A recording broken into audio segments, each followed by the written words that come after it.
We are broadcasting live from downtown Missoula at Stockman Bank. Absolutely magnificent venue. Really appreciate our friends at Stockman Bank for hosting us tonight.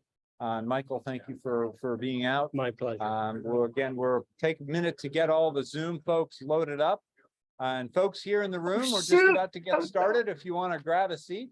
Again, this is our first hybrid event, so we have about 130 people joining us from around the country, Glacier lovers on Zoom. This is something that we put together during the shelter-in-place phase of our pandemic, and I've really built so many wonderful relationships with people who I have only met some of you on Zoom. Many of you through this, I've been able to meet in person, Bing and Mary in Pittsburgh, and Carl and Candy from San Diego now, most of the time in Whitefish. And so great to see so many people on Zoom tonight, as has been the case for now a third year of the Glacier Book Club. I have to tell you, I've been most excited about this book, not only because of its content, but because of the author. Michael Punke lives with his family here in the Missoula area, and has a very distinguished career that when I tell you about some of it, it's not going to lean exactly to author immediately. But Michael grew up in the Northwest in Wyoming, went to school at George Washington, got an international affairs degree from George Washington, then went to Cornell, and has a very distinguished career. He and I both worked for Senator Baucus. He actually had a real job with Senator Baucus on working as the International Trade Council for Max, when Max was the chairman of that subcommittee in the United States Senate. Michael has served in two presidential administrations, both with starting with President Clinton, I believe, and also served as the UN ambassador to the World Trade Organization. So, of course, that all naturally builds to Michael writing about the West. And that's kind of where I want to start tonight. And again, Michael, thank you very much for spending the evening with us. Thanks, Doug. So how does that background and all come together to writing so brilliantly about the American West? Well, not in a straight line, I will admit, but really ever since I was a boy, I've had two different passions. One, the history of the place that I grew up, which was the American West. I was born and raised in Wyoming, but also a lifelong interest in travel. My parents are both retired school teachers, and in the summers, they would pack us up in a Volkswagen van and drive us all over the country. And that definitely instilled kind of an interest in traveling other places, which led to an interest in international affairs. I will say that for me, in a weird way, those two things have always overlapped.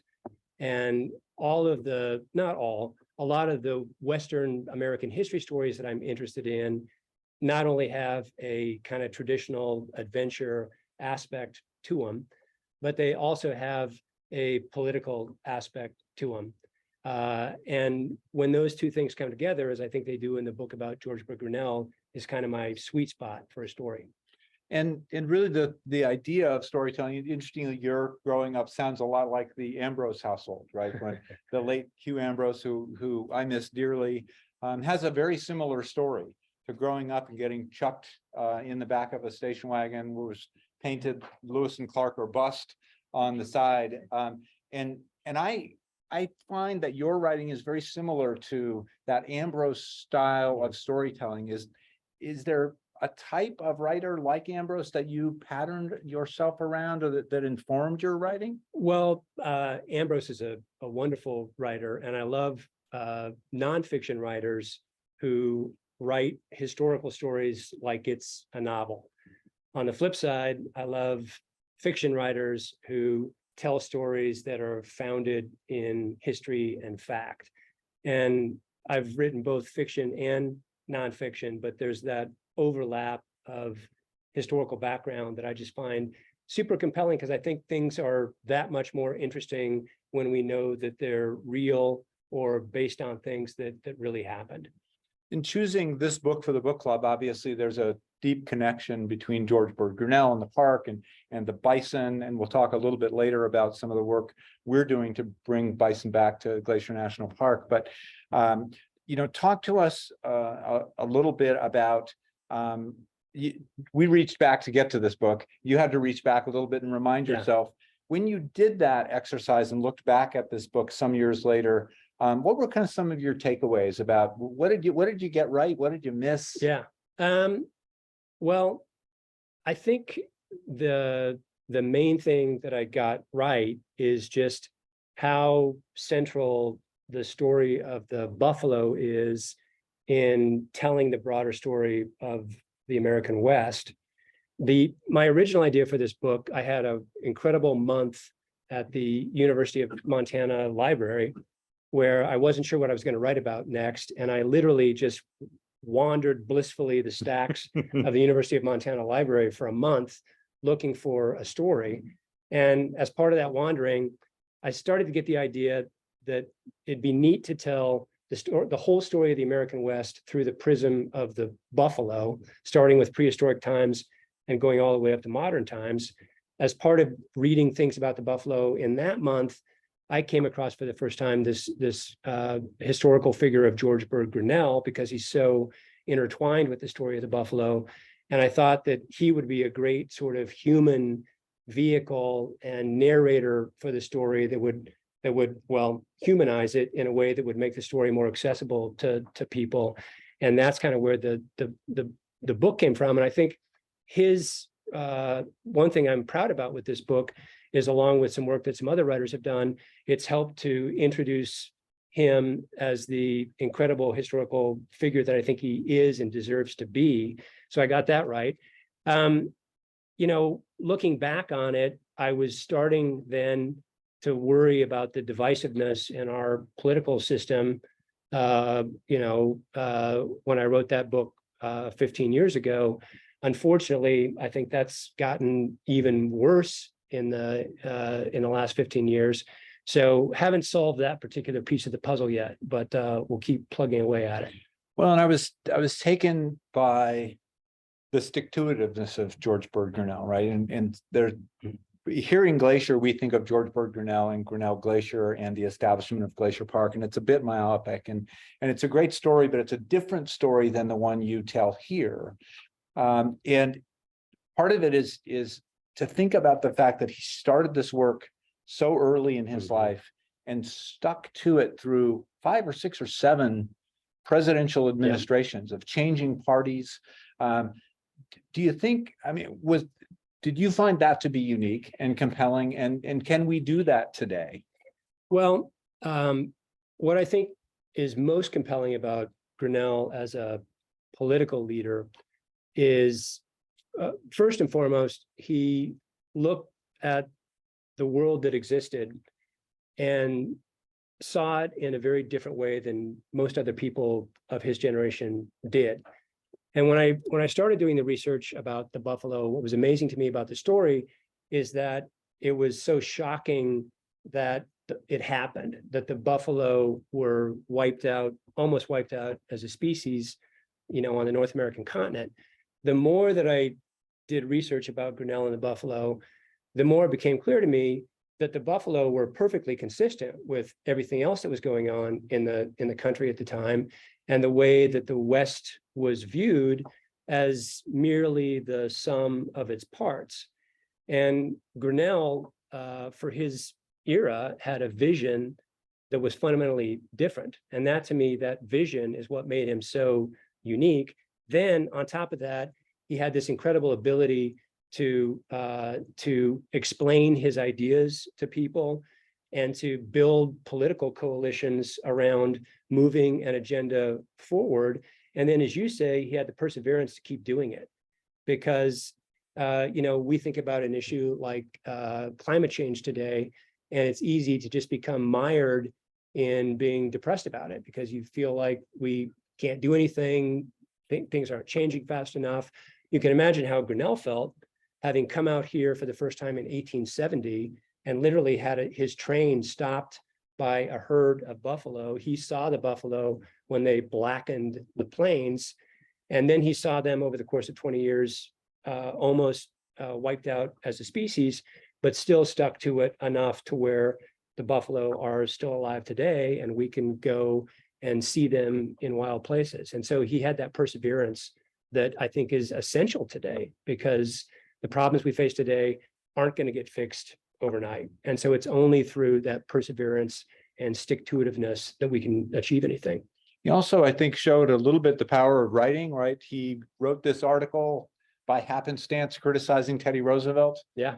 Teddy Roosevelt happens to see the article and bursts into Grinnell's office, right? So there's this happenstance of the power of the written word to create a relationship. And you talk about that a little bit in your book, but it seems like that was a seminal moment in the ability of Grinnell to go national. Yeah, well, it was a seminal moment. And it was one of the things that was surprising to me about Grinnell, because I knew a little bit about Teddy Roosevelt as an environmental champion, as a conservation champion.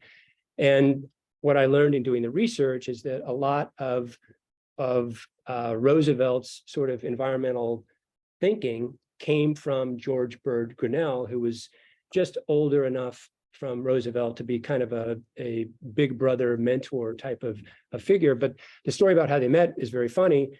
Teddy Roosevelt in his 20s came out and had a ranch in the Dakotas and wrote a book about his experiences called, I think, Hunting Experiences of a Ranchman.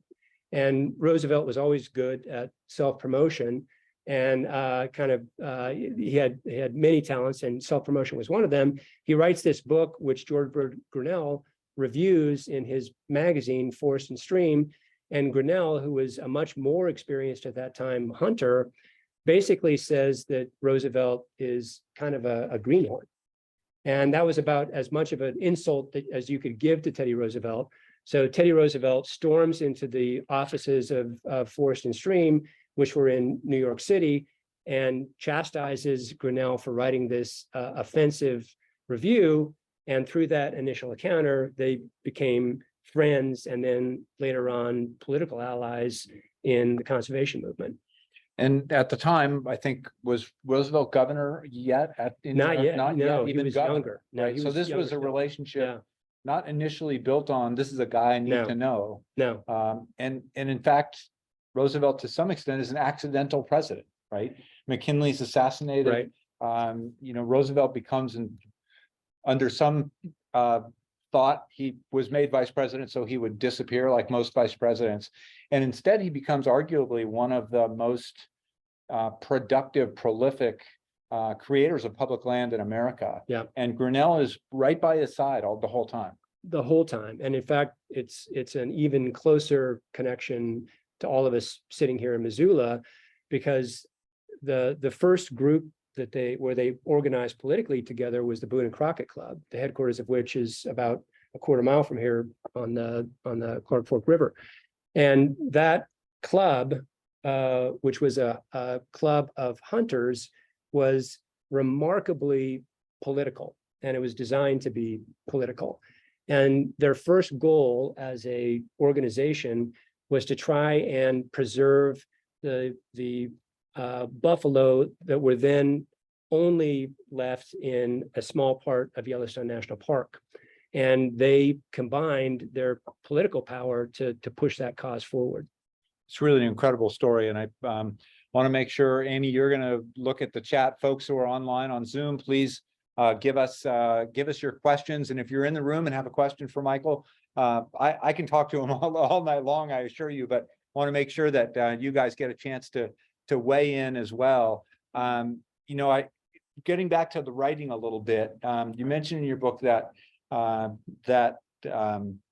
Grinnell wrote with bison heads on his hearth. Yeah. Are there talismans for you in your writing? How do you go? What's your process? Yeah, well, I definitely have talismans in my little writing space, much to what my wife's chagrin, because I tend to collect little odds and ends that gathered a lot of dust.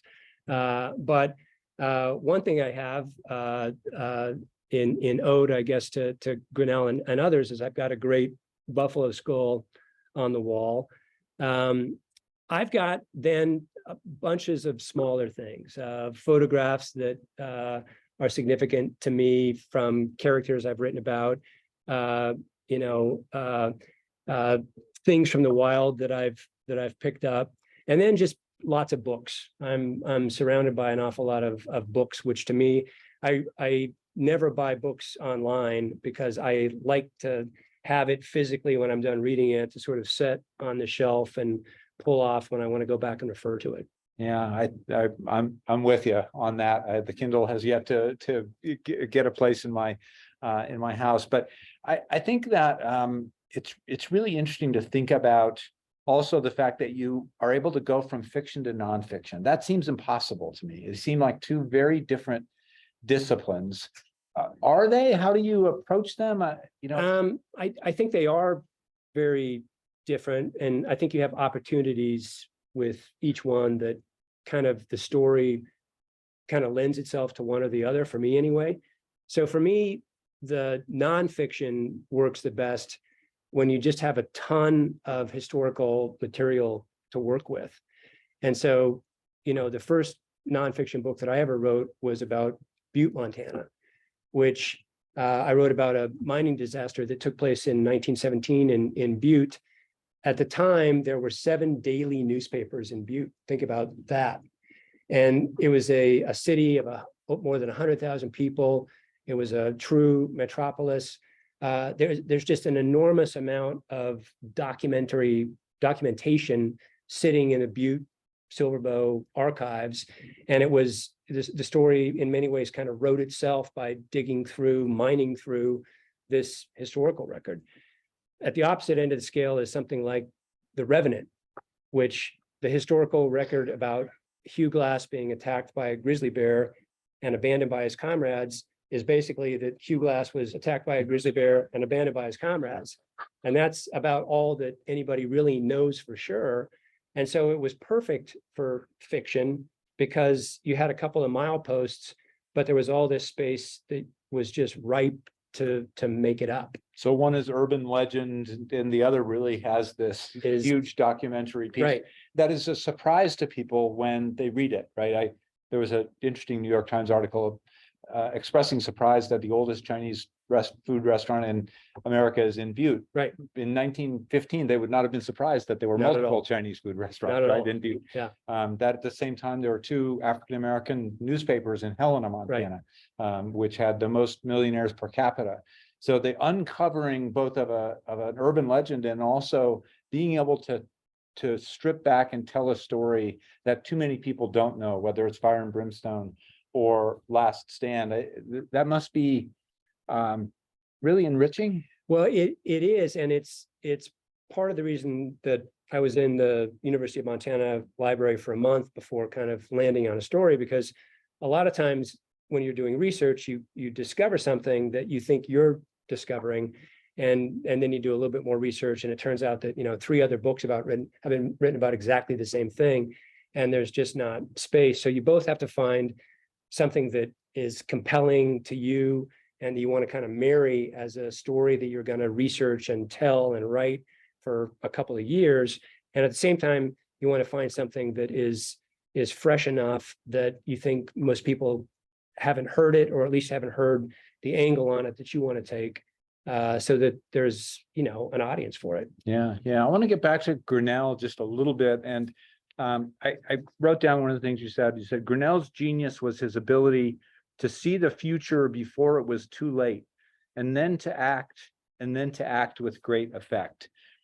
As you think about those words and you think about today, where do you think we're seeing that happen today? In terms of organizations or people sort of Right, seeing who are seeing that bar and Yeah. trying to meet it.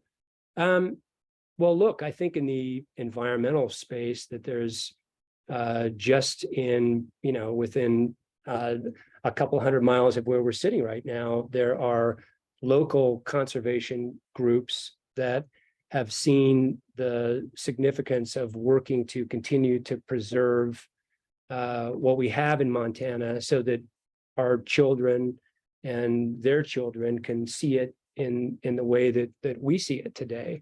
And to me, that was the central lesson that Grinnell learned from Lucy Audubon, who Grinnell there's a Forrest Gump quality to his personality. He bumps into these famous people all throughout his life.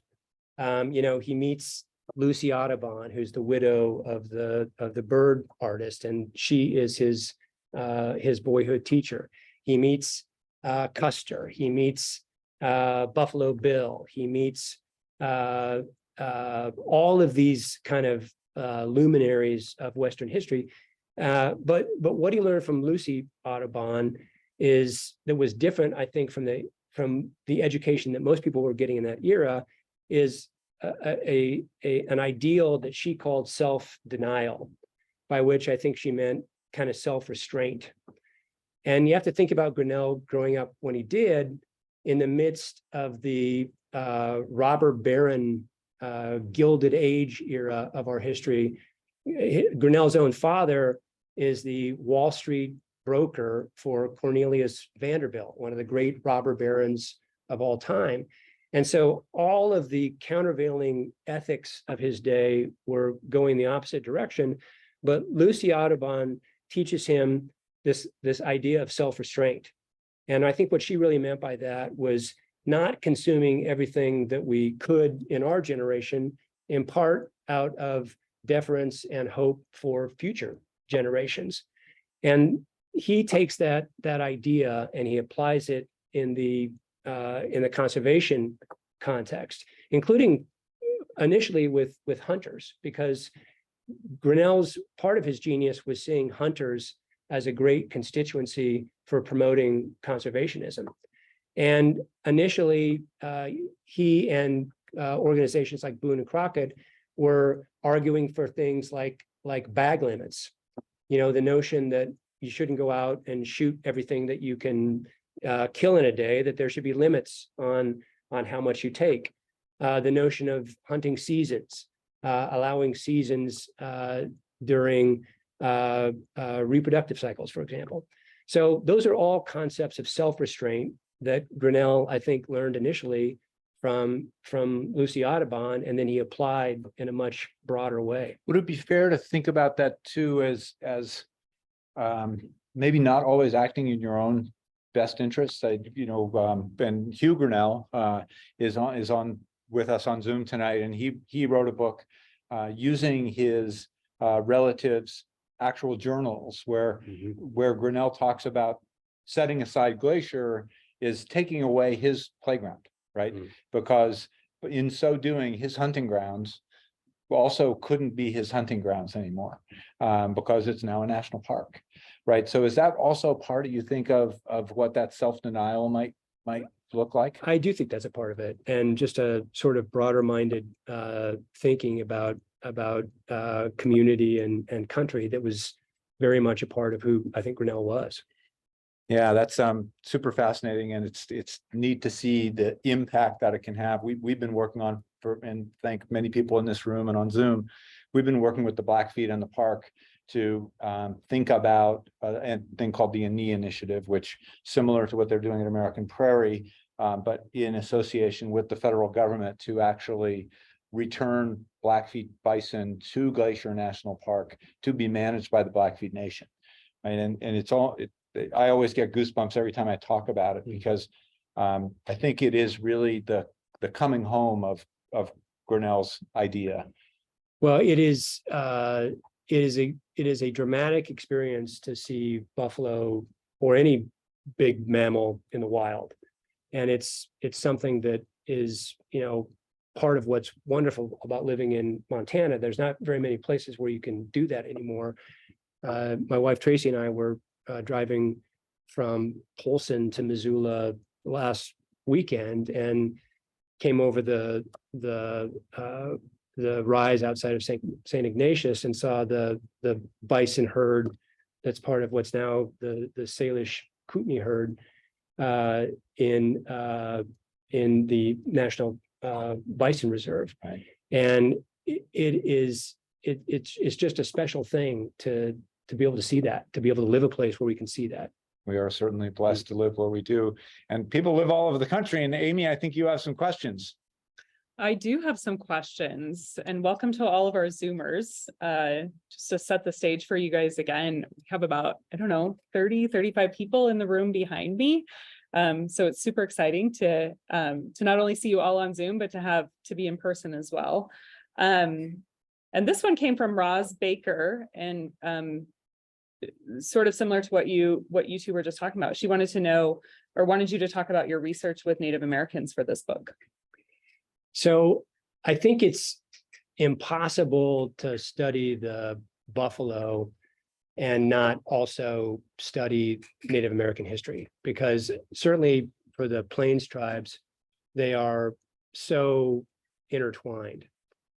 And I have a long-standing interest in Native American history going back to when I was a boy.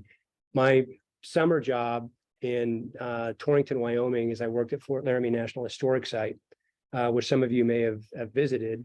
It's run by the National Park Service, and they used to do at the time, this was in the early 80s, late 70s, something called living history interpretation, where they would pay college kids to dress up in 1876 cavalry uniforms and talk to tourists about the history of Fort Laramie and the Oregon Trail and, you know, the Rocky Mountains.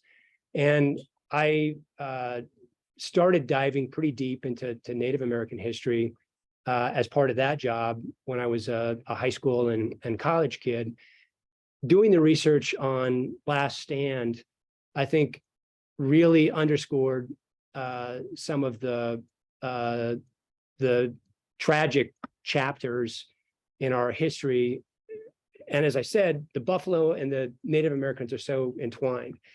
I read congressional debates. This is again over at the Mansfield Library. You can read the congressional record of debates on the floor of the US Congress between two factions, one that was in favor of just wiping out Native American tribes directly, and another which billed itself as being more humanitarian.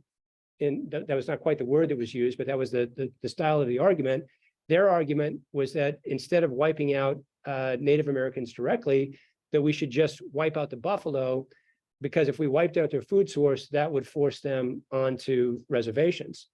And of course, that is in many ways exactly what happened.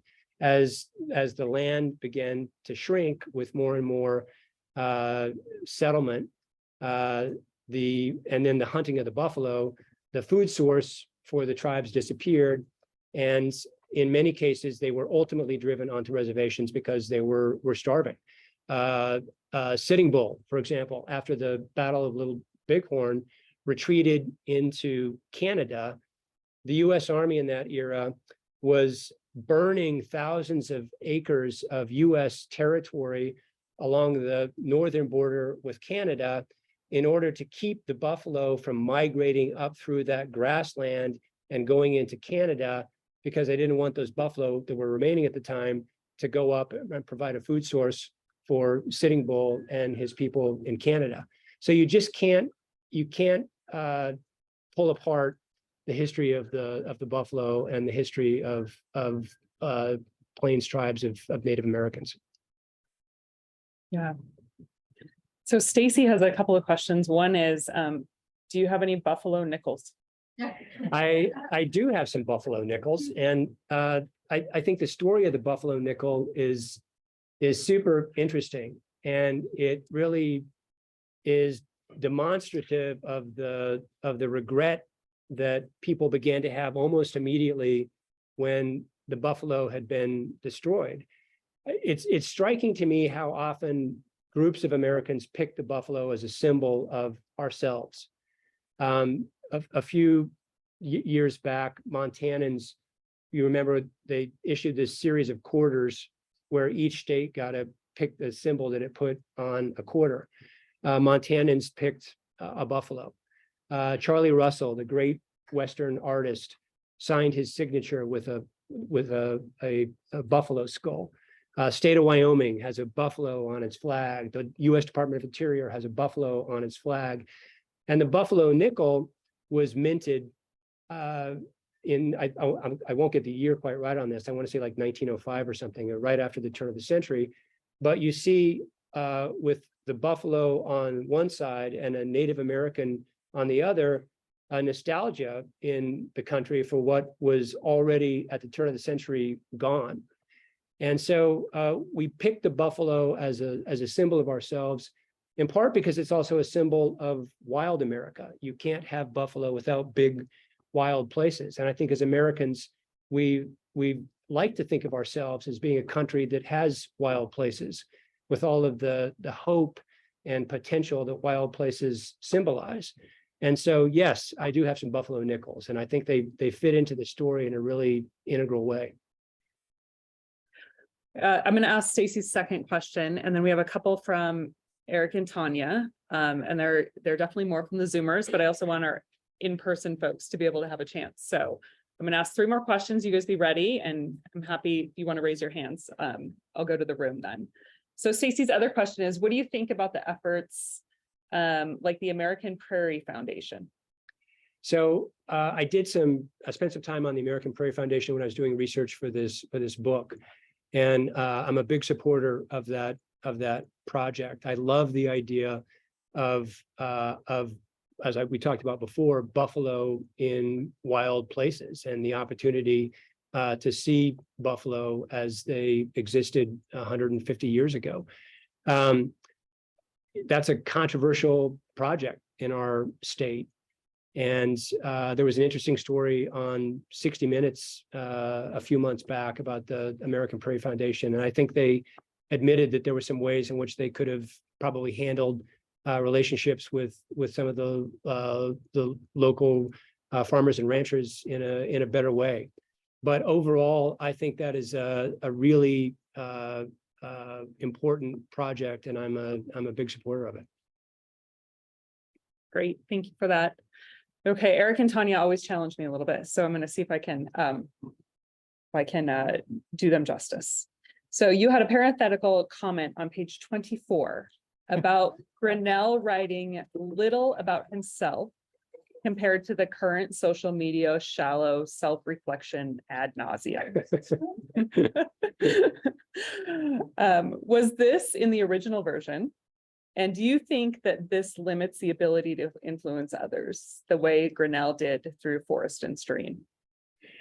Do I think that he should have been more personally demonstrative to influence others? I want to make sure I understand the question. Yeah, let's see. Little about himself compared to current social media shallow reflection ad nauseum. Was this in the original version? I think that it was in the original version for sure. So I think that answers that question. Yeah. And then the second question is, do you think that this limits the ability to influence others the way Grinnell did? Just that we have sort of this social media. I think social media today is a very different tool than the tools that Grinnell had at his disposal at the time. Although it's interesting because I think Grinnell was very cutting edge in his use of the media of the day to spread a message, including a political message. Magazines were a relatively new thing in America in the post-Civil War world. And right after the Civil War, magazines explode. It's considered to be kind of the golden age of magazines, because it really was a way that all sorts of different groups of people organized and spread news. And so he was a very effective with the social media of his time, including, by the way, he was one of the first journalists to use the power of photographs in magazines.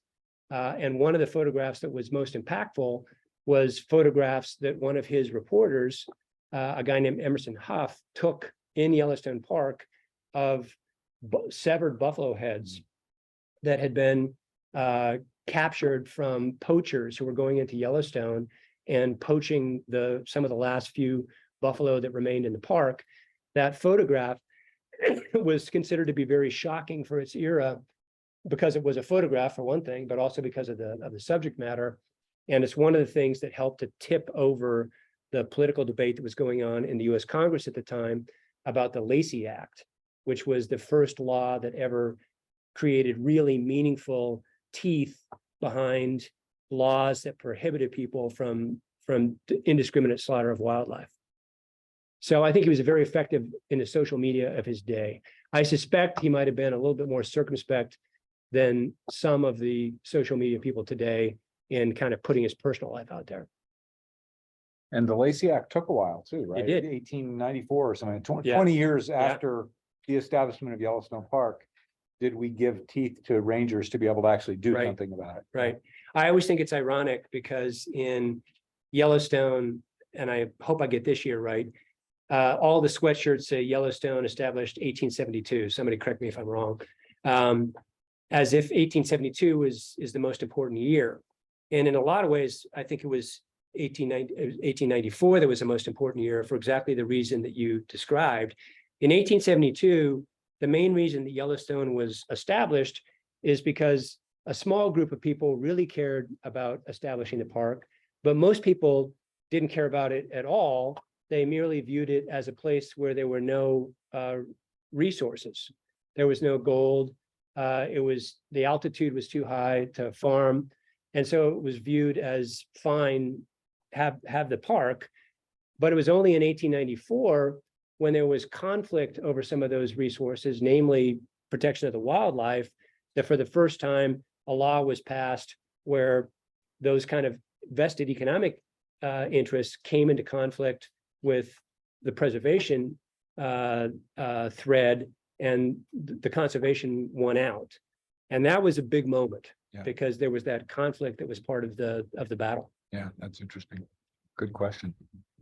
Yeah, great questions. I have many more. They I'm helped gonna me ask- select this year's group of books. So Yeah. all the way from Cincinnati, Ohio.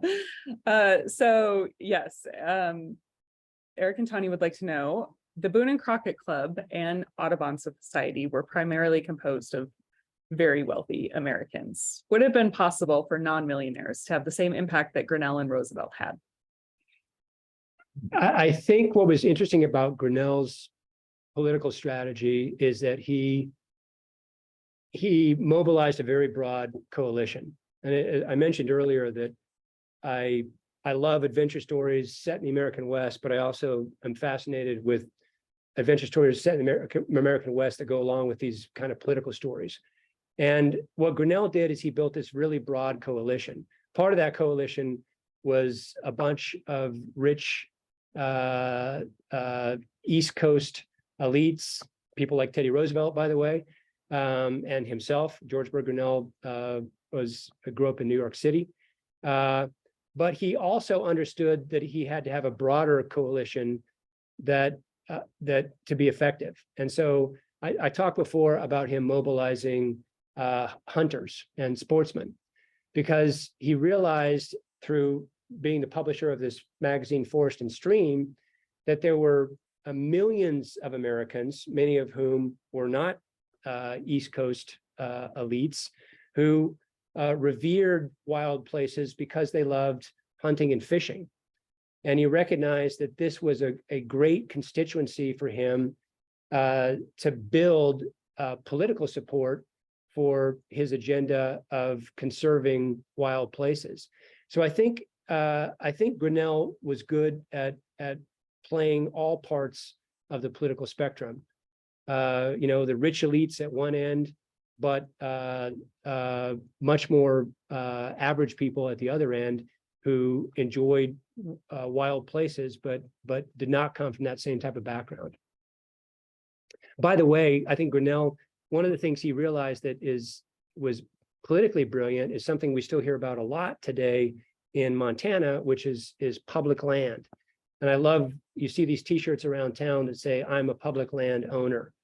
And we take that for granted, or not for granted, but we take that as part of our Montana birthright in Montana. Our state constitution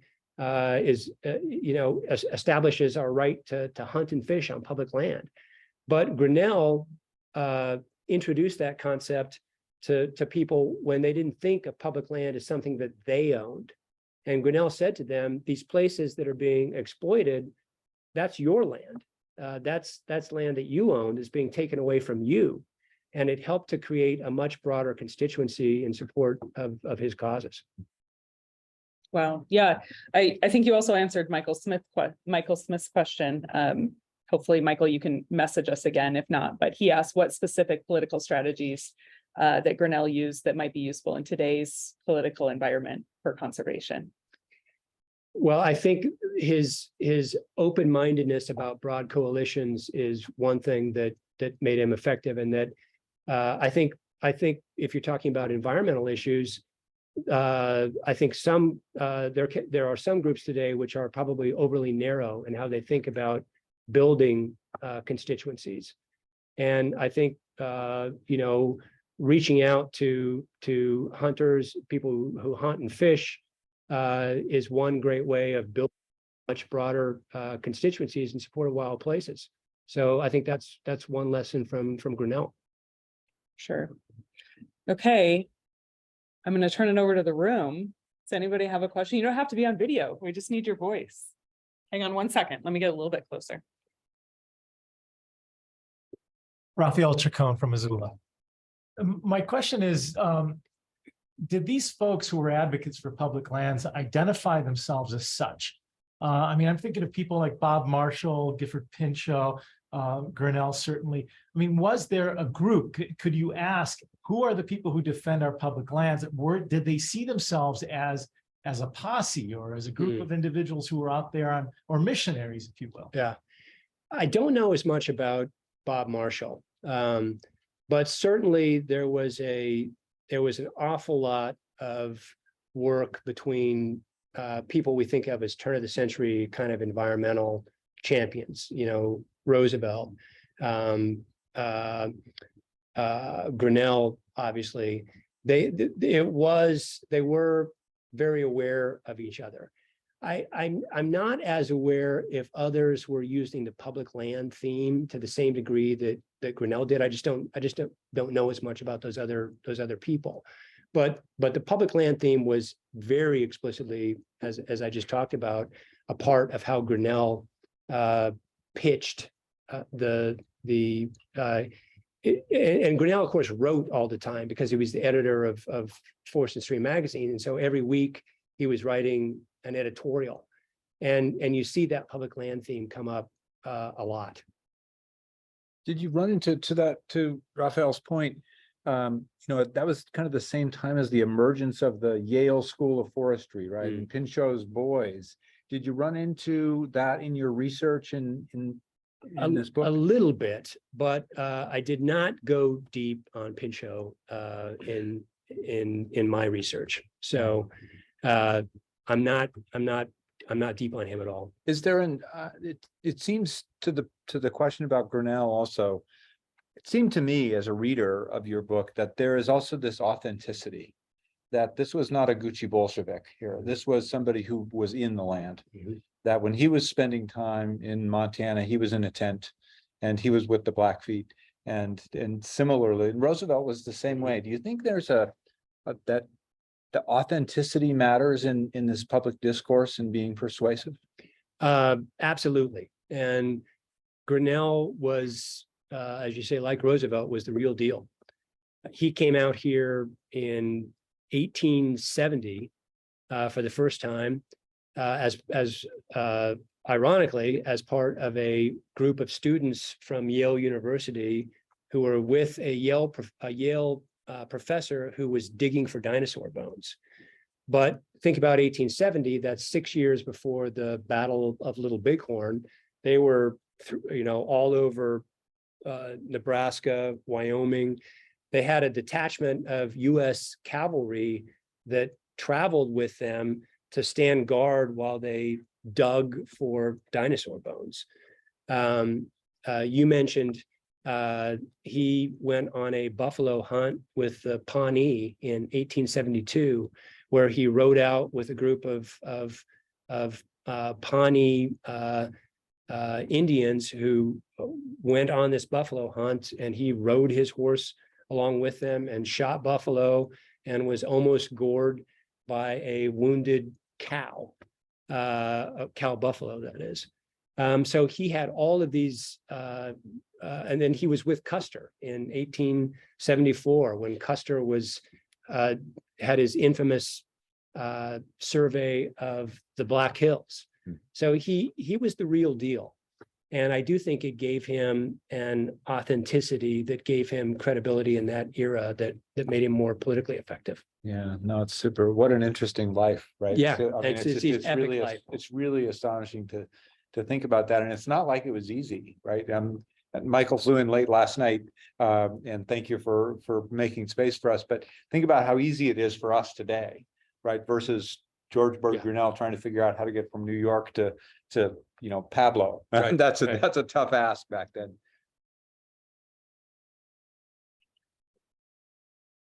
Michael, thank you so much. It's always a joy because of your deep, deep research, the dates, the times, it always is so impressive. This is a little divergent, but I'd like to know how you came up with the title or how the title was chosen. So last stand is a little tricky because you can bump into some other last stands. We talked about Custer, for example. But in doing the research, it really did feel to me like everything in Grinnell's life, the part of it that I was focused on, bubbled up to this battle in Yellowstone National Park in the 1890s over the last wild buffalo that were left on the North American continent. And at the same time, all of these threads of Grinnell's life were coming together. His advocacy for wild places, his work to create a political organization through the Boone and Crockett Club, his work through being editor of Forest and Stream to spread these themes that were vital, like public land, in creating support for defending these places.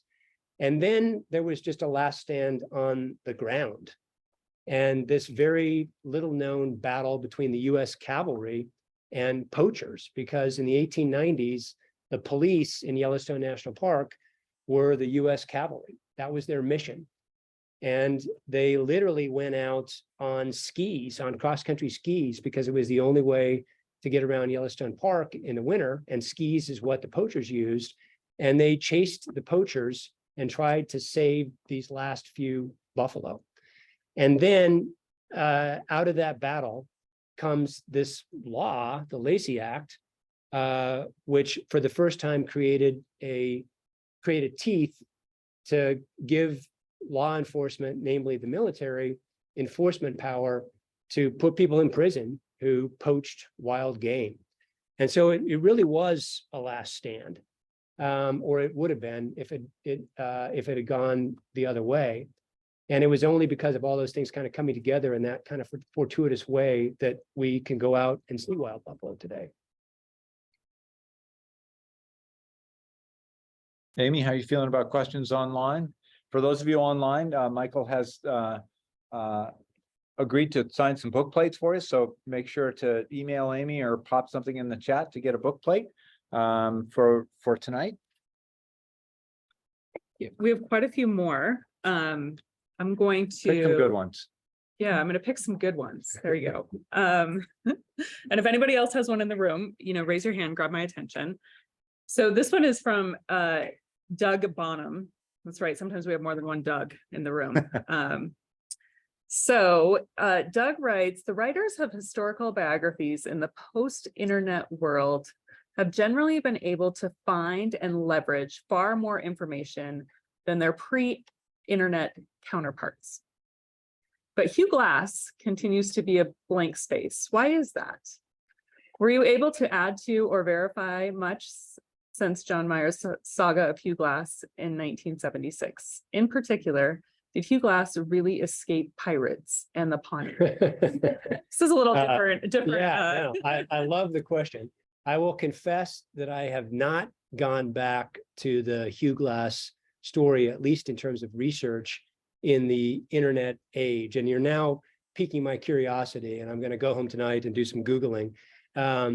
But it'll be, there is a more modern biography of Hugh Glass, which I haven't read yet, which it'll be interesting to see what that biographer has come up with since the John Myers biography that was written in the 60s.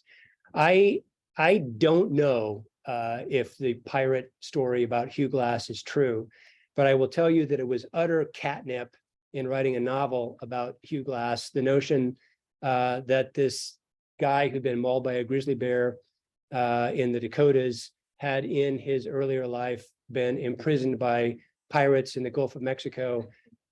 Maybe it's not true, but for a novel, it was going to be in there. It was absolutely going to be in there. That's awesome. I like utter catnip. I'll take that away tonight. Anyone else in the room? We have a little break. Oh, good. Of course, of course. If it's okay to ask about the revenants, I would love to just hear about maybe they talk to you during the movie and kind of that transition Yeah. to the novel and film. That's okay. So I was working in Geneva for the US government at the time that The Revenant was made. And so unfortunately, I didn't have as much opportunity as I would have liked to travel to the set and be more engaged in that way. That said, the people who made the movie were pretty generous in involving me at various junctures in looking at earlier versions of the script. And the historian in me felt compelled every time I saw a script to try and take out the things that I thought were historically inaccurate. And almost all of my edits were ignored. So it made me feel better to feel like I made the effort, but we still had in the movie things that drive me crazy, like cash money on the frontier, guns that fire twice without being reloaded, some things like that that just really drove me nuts. But they made me feel like I was involved. They just ignored the things I told them. So Amy, I did warn Michael in advance that it is a book club tradition to have a speed round. And so I'm going to interrupt for a moment and we're going to have a fire and brimstone themed speed round. So for those new to our program, this is kind of very quick questions. You get a choice of two things. So we're going to go back to the days of researching fire and brimstone. Okay. I'm sure you spent some time in Butte. Did indeed. I've been up to those archives. Oh, It's yeah. really cool. And they're the best people in the world, aren't Totally. they? They're amazing. Totally. Okay. So here you go. We're going to start with diners. Okay. Okay. Gamers or the M&M? Gamers. Gamers. Okay. That's the right answer. Sad that it's closed. So yeah, see, that's why we had to go back because, you know, it's currently this would not work. I like M&M too, though. I got to say. Well, It's you been- can't go okay. too far wrong. But Yeah. gamers. Okay. So, dining, Lydia's or Pekin Noodle Parlor? Lydia's. Lydia's. Okay. All right. The late Danny would be disappointed, but let's go with that.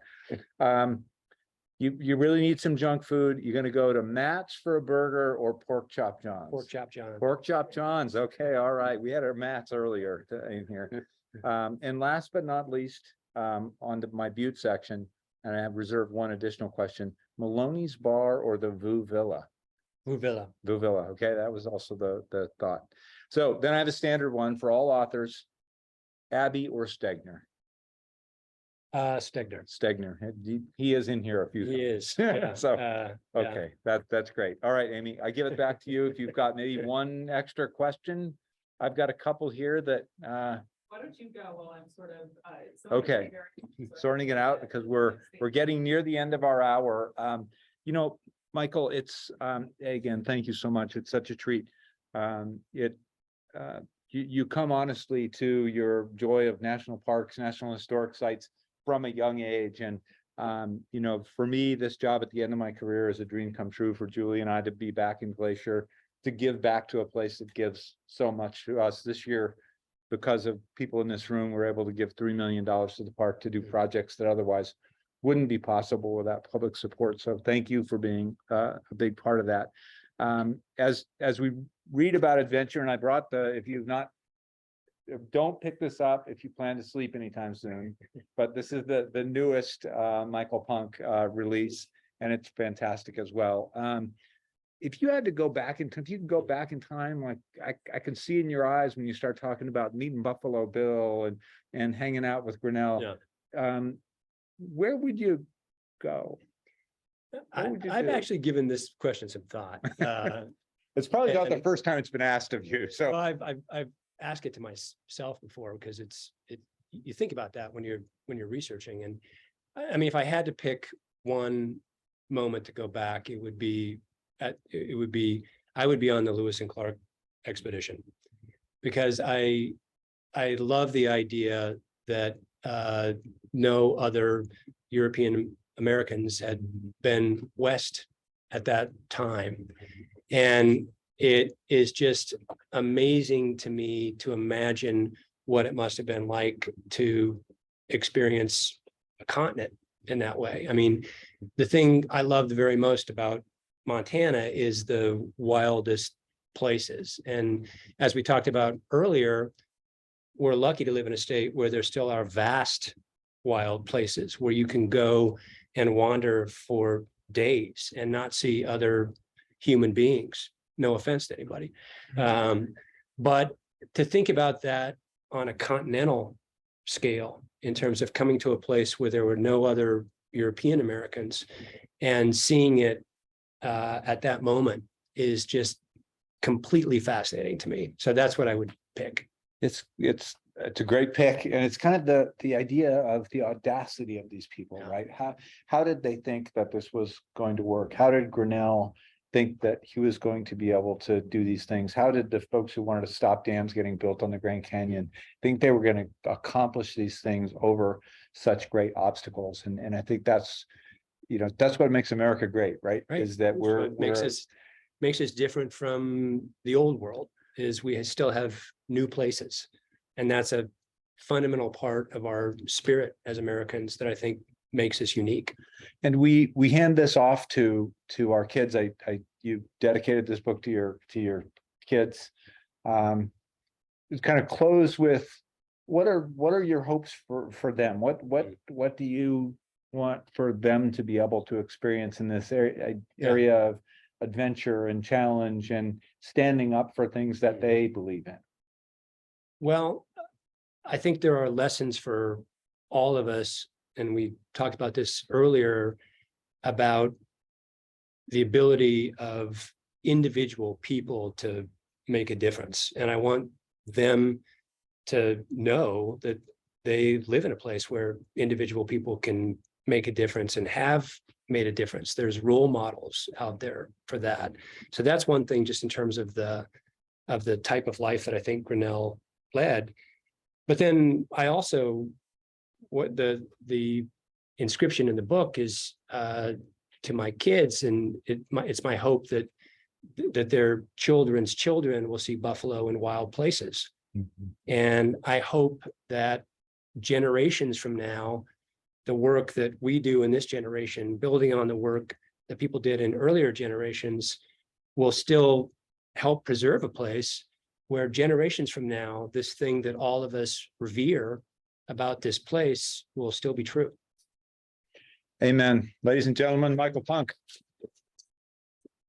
Michael, thank you. Thank you so much for being with us. Our former boss, who was not necessarily known as being the most eloquent public speaker, did have a few really good lines. One of which is that that in life you have two choices: try or do nothing. Mm-hmm. And I would argue that George Bird Grinnell got up every day and did something. Yep. And also, maybe more importantly, he said, and I take this to work with me every day, that service to family, to community, to church is the most noble human endeavor. And you have made a difference through your service, through your sharing of your words and your time and your talents. And all of you make a difference. And together, I really think we can build that future for your kids and our kids and their kids. Thank you all for joining us tonight, and we'll see you next time. Thanks. Thanks so much. Yeah, yeah, Appreciate